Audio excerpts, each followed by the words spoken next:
Walang venue para sa atin, no? Ay, yata saan tayo lugar, eh, talagang siksikan tayo, kaya taste-taste muna. Darating yung time, magkakaroon tayo ng sarili ng Astrodome siguro. Yan tayo lang. Lagi namin nire-recare kung anong gusto namin na nangyayari. So, again, I'd like to welcome each and everyone. Today is a special day. We're giving out so many cash today. Maraming may inspire, maraming di makakatulog. I mean, after this event, I'm sure, lalo na mga first-timer, your life will never be the same again. Tama ba? Sarap tignan pag naka-orange, no? Naalala ko tuloy yung grade ko, sabi yung picture ko, Francis spell orange. Sabi ko, ano doon, yung prutas o yung kulay? Nalito eh. Nalito siya. Sabi niya, sige, bougainvillea na lang. Nagalit. So anyway, kumusta kayo? Kumusta ba kayo? Okay ba kayo? Gusto niya magbangon! Gusto niya magbangon! Okay.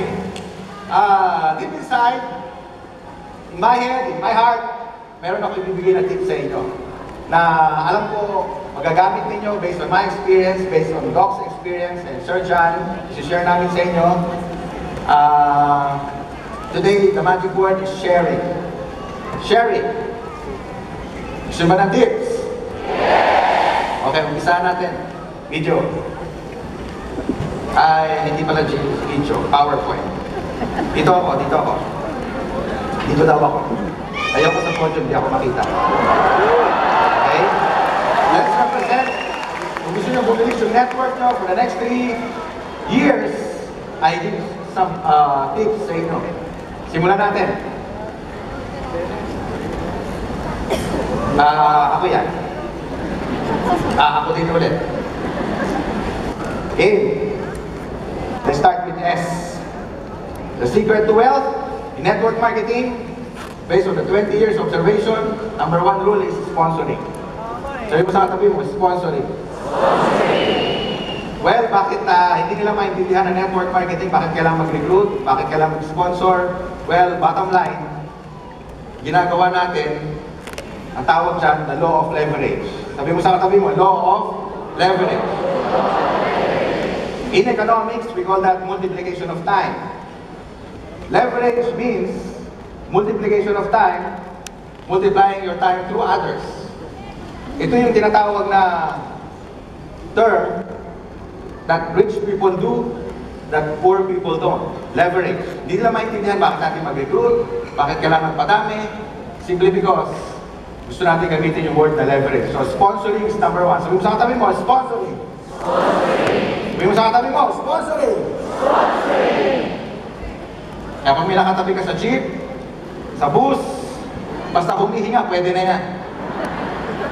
Pag lumaki ang dibdib, kausapin mo na. Ibig sabihin, may pumasok na hangin. Pero pag hinawakan mo at malamig, doon ka na sa kabila, kasi baka iba na yan, bangkay na. Okay? So that's the key in our network marketing business, especially at AIM Global.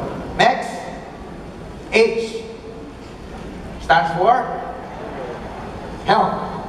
Para sa akin, sponsoring is another, helping is the most important. Pag meron kayong mga downlines, may mga sumali, well, ito na yung key.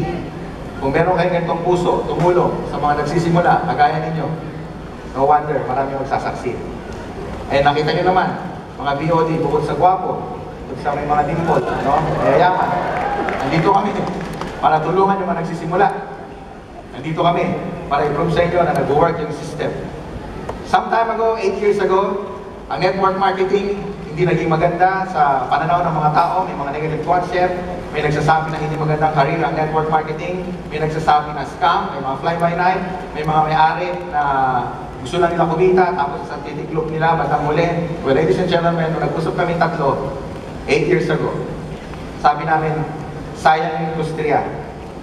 Dito na bago buhay natin, dito na bago buhay namin. What if tayo magtayo ng company para masira na yung negative notion ng mga tao? And here we are today. 8 years na. Na-prove natin na hindi lang siyang temporary career, kundi isa siyang pinakamagandang business sa panahon ngayon. Ang tawag dyan, game changer. Pero ang sikreto dito para mag-succeed ka, you have so many people. If they get what they want, you will get what you want. Do you agree? Yeah. You agree? A. Action. Lamang dito ang masipag. Sabi mo sa katabi mo, lamang dito ang masipag. For the past 8 years, na-observe ko, based on our experience, kitang-kita namin yung mga hindi naman ganun ka-edukado, hindi nakapag-graduate, yung iba, some college, meron din ako narinig, grade 5, nagkakotse, ngayon nagpapagawa ng bahay, meron din ako narinig, grade 1, Dok. Grade 1, Dok, nakita natin sa Cebu, nagtataho. Actually, grade 1 and 4 hours. Sabi ko, tinanong namin, paano nangyari yung 4 hours? Yung pala, from his house, going to school, darating siya 11 o'clock na ng tanghali. So sabi ng teacher, uwi ka na, para pagdating mo, alas 7 na sa bahay, gabi na naman. So sinubukan niya ulit pumasok the following day. Dumating na naman siya, alas 11 ng tanghali. Sabi ng teacher, uwi ka na, mamaya after 2 hours, kasi 6 hours pa ang lakad mo. So total of 4 hours lang sa grade 1. So nag-quit, na-introduce sa global. Ngayon, he's on his way on his 6-figure income per month. Grade 1. Ano ang naman dito mga taong to? Simple lang, punong-puno ng action. Hindi nag-iisip. Kasi pag nag-iisip ka, well, of course, if you analyze, you'll be paralyzed. The more thinking that you get or thinking that you do, minsan hindi na over sa action, walang results. Do you agree? Yes! So samahan nyo ng action, samahan nyo ng sipag, lamang dito ang masipag. Sabi mo sa katabi mo, lamang ang masipag. Lahat dito may chance.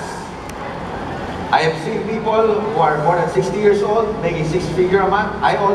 We also see people who are 18 years old kumikita rin 6-figure a month. So meaning, if you're in between those ages, hindi na pinipili kung anong edad mo. Basta tandaan yung sikreto. Samahan nyo ng maraming action. Next. R. Role model.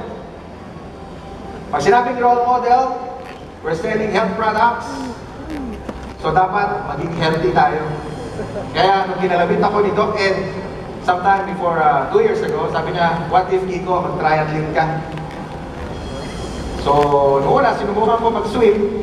Tinuruan ako ni Roy Saldua. Sabi niya, kembot mo. Kembot daw. Sabi niya, Dad, pwede niya sila.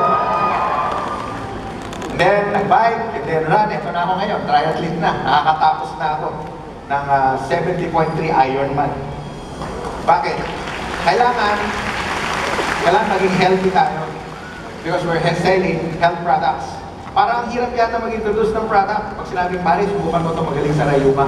Tapos bilang uuwi ka, inihilam mo yung paa mo. Ano meron sa'yo pare? Pare, meron pa akong gout eh. So dapat ikaw mismo, product ng product. Sabi mo sa katabi mo, product ng products. So, I used to smoke, ladies and gentlemen, hindi ko magkakaila yun. I've been like from elementary hanggang matapos ako mag-college.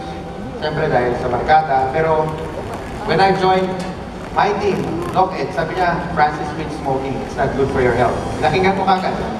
No? I should be a role model. Kaya doon sa mga nag-i-smoke dyan, okay lang mag-smoke. Pero unti-unti. Or kung gusto mo lang, biglayin mo na. 50 sticks, one time, para tapos na. And then cut tomorrow. Oo, para tapos na yung sisigarilyohin mo habang mo. Sindihan mo na sabay-sabay. Ha? You should be responsible. As a leader, pag kumikita ka na malaki, dapat lumalaki din yung responsibility mo, especially sa grupo mo. Tama ba yun? Ayaw namin kayo mapunta sa maraming pera, pero malaki ulo, baka hindi kayo maduplicate, hindi kayo gayahin, mag-quit yung mga downline nyo. Lumaki na bewang, lumaki na bank account, wag lang ulo. Tama ba? Ang pangit din kasi pag malaking ulo eh. Alam mo yun, lalakad ka. You're a laughing stock. Tama? So over the past 20 years, I have seen people who are wealthy beyond their expectation through network marketing. Narami ko din na nakita, kumikita ng milyon. Dito na lang sa Global. Kung napapansin nyo, yung mga top 20, kahit malalaki na yung kita nila, still, makikita mo pa rin sila sa office, very humble, sama-sama action, lagi nakadikit sa may-ari. Lagi natin silang i-remind na pag mas malaki na income mo, the more na dapat ka maging responsible, lalo na sa pangalan mo, huwag masira. Kaya again, parang pa ka natin na Global, no? Kung tayo ng success, hindi lang sa tuturuan namin kayo paano kumita, paano mag-succeed, tuturuan din namin kayo paano i-maintain yung success na yan. Ang pinakamahirap pag nasa tuktok ka na, yun na yung mahirap. Kasi nandiyan yung arrogante, nandiyan na yung gayapang ka, lalaki ulo mo. Pero pag nasa Global ka, lahat yan matatanggal. May-maintain natin yung success na yan. Diyan tayo tatakbo ng ilang taon. Tatakbo tayo ng decades. Tatagal tayo ng 100 years. Okay? And last, of course, E, empathy. Over 20 years, in my experience, yung may mga taong merong character na empathy, hindi nahihirapan mag-build ng network. Why? Empathy means in an action of understanding. Ito yung naging sensitive tayo sa mga downlines natin. Ito yung tinatawag na you go extra mile. Minsan may mga downline tayo na humihingi ng tulong, upline, pwede support. Marami yung nabuong grupo. So kung ikaw yung upline, either strong leg mo yan or stronger leg mo yan, I suggest puntahan mo. Why? Because for the next 3 years, you need to build relationship with these people. And one day, gusto namin kayo, one day kayo si Charles Lamoraya, gusto namin kayo, one day kayo si Joseph Lim. Malay mo, nandito na sa room na to, isusunod na Joseph Lim. Isusunod na Charles Lamoraya. Yung malaking grupo, ladies and gentlemen, sa buong mundo, hindi pa nabubuo. And this is the time. This is the best time. Dahil nasa Global ngayon, ito na yung pagkakataon na tayo naman mga Pilipino ang nasa tuktok. Madalas, maraming international company, pumunta sa Pilipinas, tayo nasa ilalim. Ako din, yung binanggaling akong company, sa international company, sa US-based company. And over the years, marami tayong skills na natutunan, marami tayong nakopya sa kanila, pero hindi ibig sabihin habang buhay kumopya tayo. Because tayo mga Pinoy, natural tayo, we copy and improve. Tama ba? Mahilig tayo mangopya. Diyan ako nakapasa ng college. So this is the time. Ayoko sabihin sa English kasi baka naka-online tayo. Pero ito yung pagkakataon, makilala ang Pilipino as a true leader, a good entrepreneur. Hindi lang dapat tayo makilala as a hard labor, as an OFW, dapat makilala tayo as a leader, as an entrepreneur, na magaling na networker. Ito na yung pagkakataon natin. Ito na yun. Hindi mo na nasa network this time. So tandaan nyo lang ang tip ko sa inyo. I share. Sabi mo sa katabi mo, I share. I share. Pag may makatabi ka sa bus, share. Sabi mo sa katabi mo, pag makatabi ka sa bus, share. Pag may makatabi sa jeep, share. Pag nasa church, share. Pag nahulog sa hagdanan, share. Pag nasa elevator, may katabi, share. And that, ladies and gentlemen, today, mawi-witness ninyo yung promise namin sa mga distributor na ibibigay namin portion of our sales. We call this profit share. Gusto niyo ba yun? Gusto niyo ba yun? And one day, gusto namin kayo makita, akyat dito, ibigay namin yung mga profit share na yan. With that note, thank you. We'll see you again. Bye. Thank you. Thank you. Thank you. Thank you, Sir Francis Miguel.